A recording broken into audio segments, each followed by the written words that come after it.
Hi viewers, welcome to our channel. ప్రస్తుతం మనతో పాటు ఇమ్మంది రామారావు గారు సీనియర్ జర్నలిస్ట్ ఉన్నారు. వారితో ఒకసారి మాట్లాడదాం. సార్ నమస్కారం. సార్ నమస్తే అండి. సార్, చంద్రబాబు నాయుడు గారు జనసేనకి ఒక కౌంటర్ ఇచ్చారు అన్న ఒక వార్త ప్రచారం జరుగుతుంది సార్. ఎందుకంటే మొన్న జనసేన నేత పొలిశెట్టి సత్యనారాయణ గారు అమరావతి నిర్మాణాన్ని ఆపండి, అమరావతి నిర్మాణం అక్కడ సరైంది కాదు అని చెప్పేసి చంద్రబాబు నాయుడు గారికి ఒక లెటర్ రాశారు. అది మనం మాట్లాడుకున్నాం. అయితే ఇప్పుడు చంద్రబాబు నాయుడు గారు బుద్ధున్నోడు ఎవరు కూడా అమరావతిని రాజధానిగా కాదనరు అని అన్నారు. సో ఇది డైరెక్ట్గా జనసేన వాళ్ళకి కౌంటర్గా అని చెప్పేసి ప్రచారం అయితే చేస్తున్నారు సార్. మరి దీన్ని ఏ విధంగా చూడొచ్చు అంటారు సార్? అంటే కౌంటర్గా ప్రచారం అని అనుకోను, కానీ దీని వెనక ఇప్పుడు ఆ జనసేన సత్యనారాయణ ఏ ప్రాతిపదిక మీద అమరావతి పనులు ఆపండి అనో, లేకపోతే మన పవన్ కళ్యాణ్ చెప్పినట్టుగా కొంతమంది చెప్పారు అమరావతి పనులు ఆపండి అనేది ఒక వార్త ఇప్పుడు వైరల్ అవుతుంది. ఇదొక పెద్ద తప్పు. అసలు ముందు స్టార్ట్ చేసినప్పుడు జనసేనలో సత్యనారాయణ ఎవరో ఉన్నారు కదా, ఆయన ఇంతకాలం కళ్ళు మూసుకున్నాడా? అది ఇంతకాలం ఆ స్లోగన్ పెట్టుకొని జెండాలు ఎగరేసుకొని ప్రజల మధ్యకి వెళ్ళినప్పుడు కళ్ళు మూసుకున్నాడా? ఇప్పుడు ఆయన కళ్ళు తెరుచుకున్నాడు. ఇది ఇంతకాలం కోమా స్టేజ్లో ఉన్నాడా? ఎంత దరిద్రపు రాజకీయం అంటే ఎవరైనా సరే మీరు గెలవడానికి కారణం అమరావతి రాజధాని అని చెప్పేసి మీరు గెలవడానికి, మనకు రాజధాని లేదు, అమరావతిని రాజధానిగా చేసుకుందాం, అందులో మోదీ గారు వచ్చి శంకుస్థాపన చేసినటువంటి పవిత్రమైన స్థలం అని చెప్పుకొని గెలిచారు. ఇప్పుడు మీకు జ్ఞాపకం వచ్చింది. అప్పుడు జగను మీరు ఒకటే కదా, జగన్ ఆ మాటే చెప్పాడు కదా. ఇప్పుడు మీరేం చెప్తున్నారో తెలివి తక్కువతనంతో ఆ రోజు ఆయన అదే చెప్పాడు. అందువల్ల ఇటువంటి విషయాల్లో అనుభవ రాహిత్యం పనిచేయదు.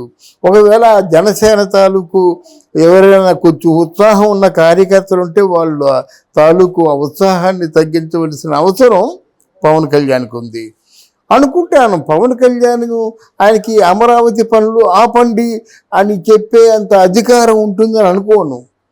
అమరావతి పనులు ఆపండి అంటే మోదీ గారు చెప్పాలి. తర్వాత ఒకవేళ ఆపండి అని చెప్పినట్టు చంద్రబాబు స్టేట్మెంట్ ఇవ్వడు, దాన్ని తగ్గిస్తాడు, అంతే కదా. మరి స్టేట్మెంట్ ఇచ్చారంటే తెలుగు తక్కువతనంగా స్టేట్మెంట్ ఇవ్వడమే.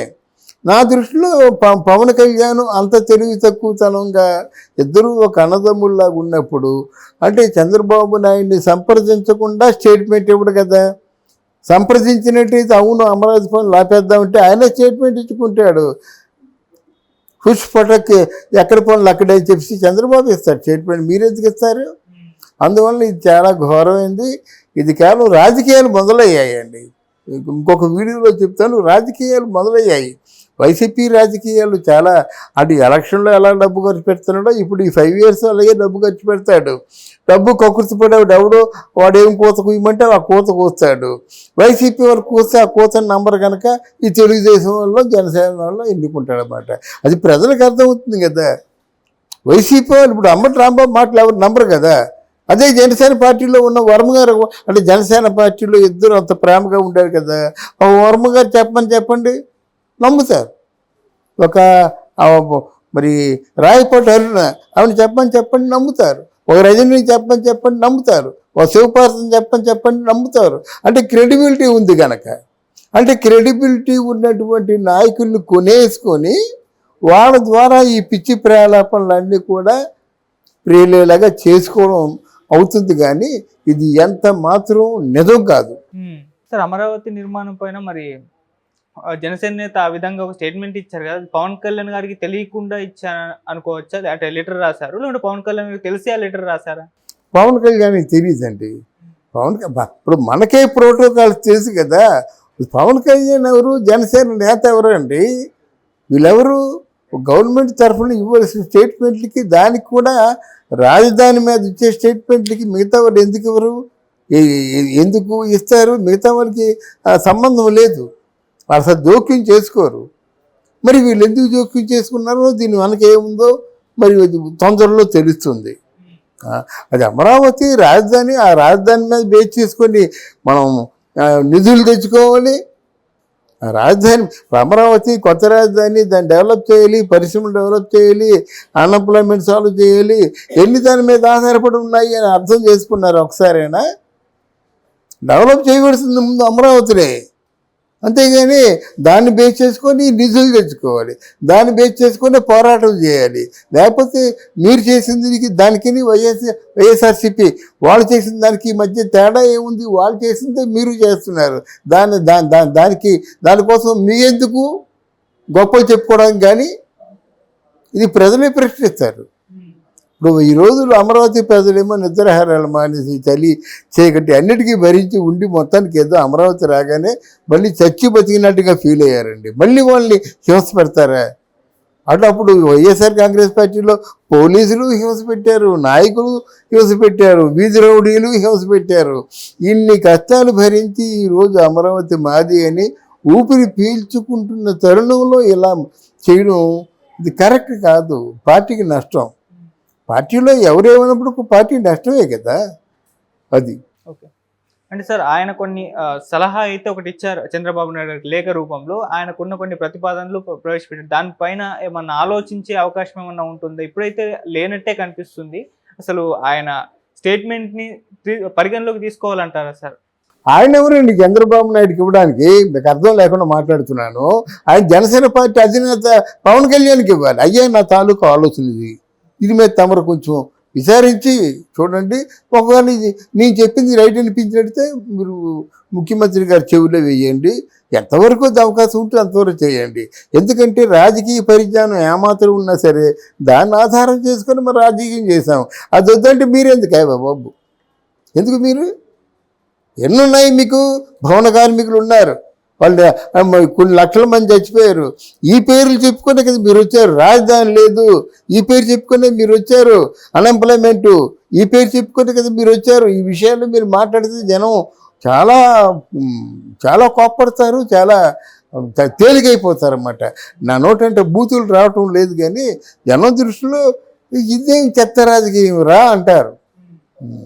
ఇప్పుడు జనసేన పార్టీలో ఎవరికి అద్భుతమైన తెలివితేటలు ఉన్నాయి, అద్భుతమైన ఆలోచన చెప్పారండి.